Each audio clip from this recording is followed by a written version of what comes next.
As the Nintendo Switch continues to sell in record numbers and climb up the list of highest selling consoles, there are still some games that are missing on the Nintendo Switch. Some games like Persona 5, Neir Automata, and No Man's Sky have recently released, and each company has seen a nice spike in sales due to these games that are several years old getting new life on the Switch.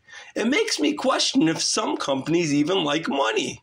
Sure, games like Elden Ring or Resident Evil 7 would be great, but it's doubtful that they could minimize these experiences enough to run on the severely underpowered Switch. So I won't be talking about games like this.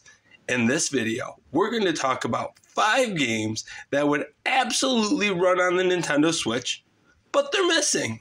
1, 2, 3, 4.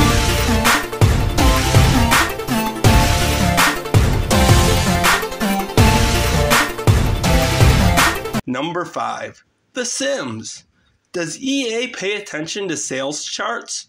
If not, I want to let them know that Animal Crossing New Horizons has sold over 40 million copies.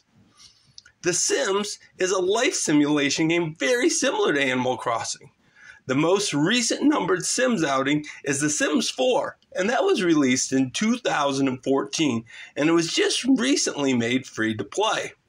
With Nintendo seemingly updating Animal Crossing New Horizons, now would be an awesome chance for EA to come in and fill that niche in the Switch's lineup. Number 4. Final Fantasy Pixel Remasters. In July of 2021, many RPG fans became very excited learning that Square Enix was remastering Final Fantasy 1 through 6 in a traditional style. Unfortunately, these games have only been released on PCs and mobile platforms.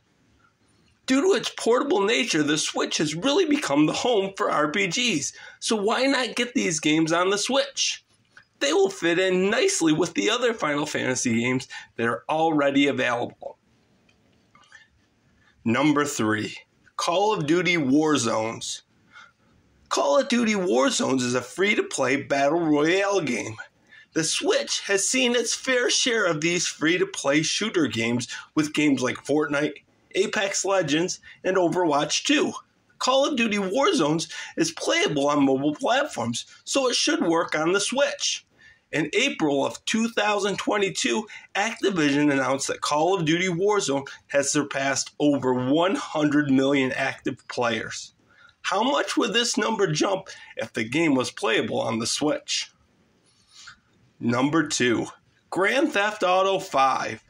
Did you know that Grand Theft Auto is recognized as the second best-selling video game of all time with over 180 million copies sold? Do you remember that the game actually launched on the Xbox 360 and PS3? That seems like so long ago. If the game can run on those systems, Rockstar should be able to get it running on the Switch. Hopefully, they choose to port this over and do a bit better than they did when they ported over the original GTA trilogy. Number 1. Madden. EA shows up on this list a second time.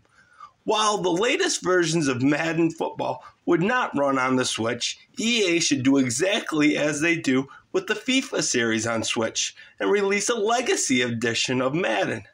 The Legacy Edition simply means that EA is taking the Xbox 360 version of FIFA and simply updating the teams and rosters and selling it yearly on the Switch. Why not do something similar with the Madden franchise? The reason why this is especially depressing for Switch owners is that EA has an exclusive relationship with the NFL. And despite there being over 5,000 games available on the Switch, there are 0 NFL games. It's criminal. If you agree with me and think any of these games would be successful on the Switch, like this video. What is your number 1 game that you think is missing on the Switch? Put it in the comments. If you like Switch videos with a Christian slant, you're in the right place. So subscribe. You could be my 100th subscriber. Do you want to learn 5 things the Nintendo Wii U does better than the Nintendo Switch? Click on the link at the end. Thanks for watching. You're a star. Your best days are ahead of you. God bless.